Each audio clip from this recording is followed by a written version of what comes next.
अस्सलामु अलैकुम वरहमतुल्लाहि वबरकातुहू नहमदुहु व नुसल्ली अला रसूलिहिल करीम अम्मा बाद फ़अऊज़ु बिल्लाहिस समीइल अलीम मिनश शैतानिर रजीम मिन हम्ज़िही व नफ़्ख़िही व नफ़्सिही बिस्मिल्लाहिर रहमानिर रहीम। आज का हमारा सबक तफ़सीर सूरतुल बक़रा की आयत नंबर 1 से लेके 7 तक है। पहला रुकू सूरतुल बक़रा का हम पढ़ेंगे। सूरतुल बक़रा सबसे बड़ी सूरा है कुरान मजीद की और ये सूरतुल बक़रा मदनी सूरा है।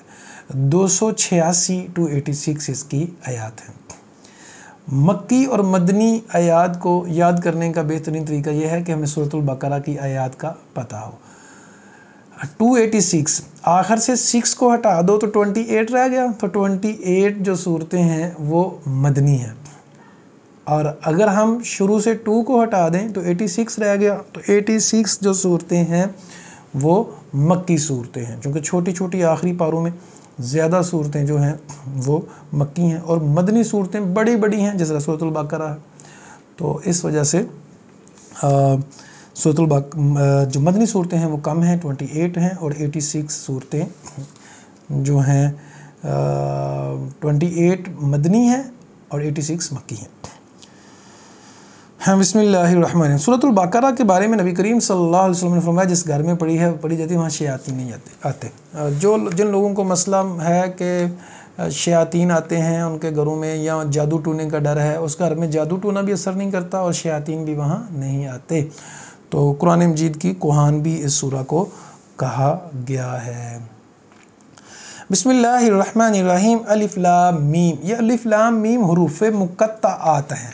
हुरूफ़ मुक़त्तआत ऐसे हरूफ को कहते हैं जिनको काट के पढ़ा जाता है। वैसे तो कुरान मजीद मतलब को अरबिक जो है वो जोड़ के है ना, मिसाल के तौर पे काफ ज़बर बा कब, अलिफ ज़बर लाम अल, लेकिन इनको जोड़ के नहीं पढ़ा जाता, अलग करके पढ़ा जाता है। अलिफ लहदा लाम लहदा मीम लहदा, अलिफ लाम मीम लहदा करके पढ़ा, इसलिए इनको हुरूफ़ मुक़त्तआत कहते हैं। इनका मतलब अल्लाह बेहतर जानता है क्या है, हमें नहीं पता। हाँ, नबी करीम सल्लल्लाहु अलैहि वसल्लम ने इसके बारे में फरमाया कि जो एक हरफ पढ़ता है उसको 10 नेकियां मिलती हैं। फिर फरमाया अलिफ लाम मीम, ये लहदा 3 हरफ हैं, जो पढ़ेगा उसको 30 नेकियां मिलेंगी। तो कुरान मजीद को पढ़ना सुनना ये बेहतरीन इबादत है। ज़ालिकल किताबु ला रैब फ़ीही, ये कुरान मजीद किताब ऐसी है ला रैब फ़ीही, इसमें किसी किस्म का कोई शक नहीं है, किसी किस्म का कोई ला नफ़ी जिन्स है, किसी किस्म का कोई शक नहीं है कुरान मजीद में। अल्लाह, ये मेरा और आपका अक़ीदा होना चाहिए कि कुरान मजीद सच्ची किताब है, इसमें किसी किस्म का शक नहीं है। इसमें जितनी ख़बरें हैं, जितनी बातें हैं, सब सच के ऊपर मबनी है। हुदन लिल मुत्तकीन, ये हदायत है मुत्तकीन के लिए। जो मुत्तकी लोग हैं उनको बड़ा फ़ायदा होता है, इससे रहनुमाई मिलती है, उनको रोशनी मिलती है, हदायत है उनके लिए। हुदन लिल मुत्तकीन, मुत्तकीन के लिए हदायत। अल्लाहु अकबर कबीर। अच्छा, मुत्तकीन कौन होते हैं? अल्लाह ताला मुझे और आपको अपने मुत्तकीन बंदों में शामिल फरमा ले। तो मुत्तकीन के आगे अल्लाह तफसीर बयान करते हैं कि मुत्तकीन कौन होते हैं। तो मुत्तकीन की सिफ़ात जो सबसे बेहतरीन अल्लाह के बंदे हैं, अल्लाह ने पहले उन लोगों की बात की। अल्लज़ीना युमिनूना बिल गैब, जो लोग गैब पे ईमान लाते हैं, सबसे पहली सिफ़त उनकी ये है। गैब के ऊपर ईमान लाना बड़ा मुश्किल है। अल्लाह के ऊपर ईमान, जन्नत के ऊपर ईमान, जहन्नुम के ऊपर ईमान, हमारे लिए हुज़ूर करीम सल्लल्लाहु अलैहि वसल्लम अभी गैब है नहीं देखे हमने, हैं जी। कब्र के ऊपर मतलब कि मरने के बाद हमें उठना है, क़यामत बर्पा होनी है, ये हमारे लिए गैब है।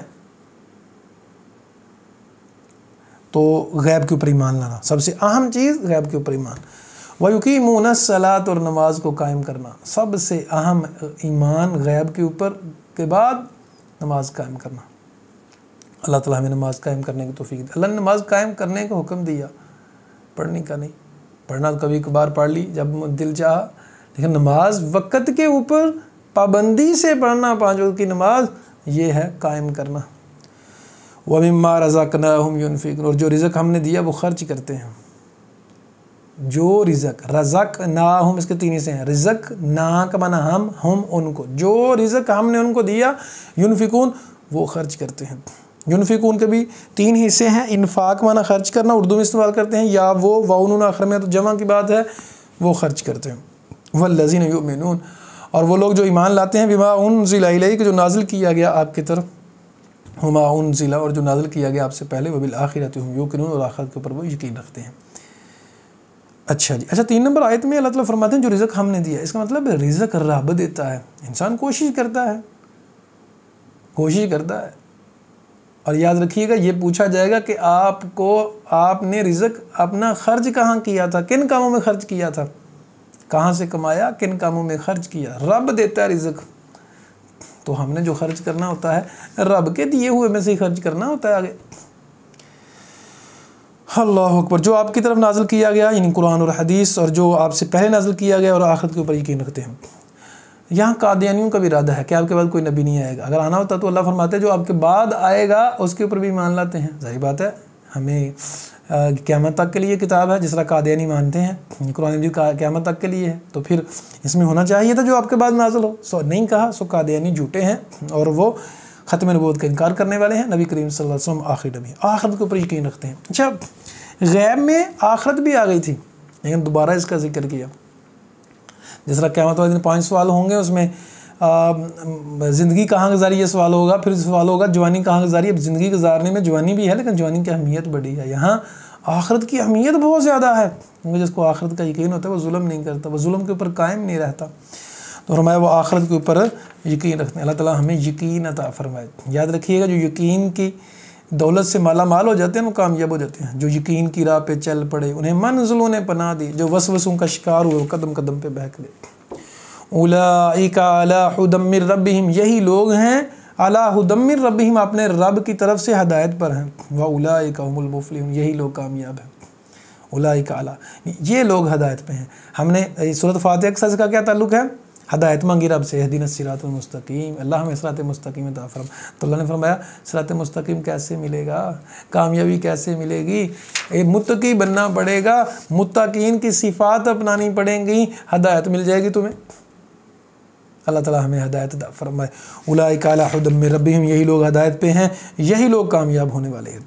ये तो थी अल्लाह ताला ने अपने नेक बंदों की सिफ़ात बयान की। अब अल्लाह ताला यहाँ 7 और 8 में बयान करते हैं काफरों के बारे में। यहाँ पहले 2 रुकूओं में अल्लाह ने 3 तरह के लोगों का वाक़या बयान किया कि 3 तरह के लोग होते हैं। एक अल्लाह के बंदे, दूसरे काफिर, तीसरे मुनाफिक। इन्नल्लज़ीना कफ़रू, बेशक वो लोग जो काफिर हैं, सवाउन अलैहिम, बराबर है उन पर, आप उनको डराएं या ना डराएं। कुछ काफिर, सारे नहीं, हमें यानी उनको नबी करीम सल्लल्लाहु अलैहि वसल्लम को बता दिया गया कि आप परेशान ना हुआ करें।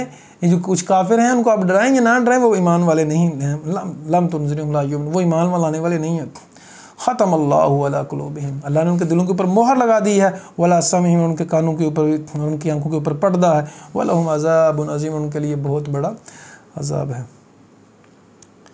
अच्छा जी, मोहर कब लगती है, ये हदीस से हम समझते हैं। नबी करीम सल्लल्लाहु अलैहि वसल्लम ने फरमाया जब कोई इंसान गुनाह करता है उसके दिल पे काला नुक्ता लग जाता है, और जब वो तौबा कर लेता है, इस्तिग़फ़ार कर लेता है, वो नुक्ता मिट जाता है। लेकिन वो गुनाह करता रहता है, वो नुक्ता बढ़ता रहता है। एक वक्त आता है दिल सारे का सारा काला हो जाता है।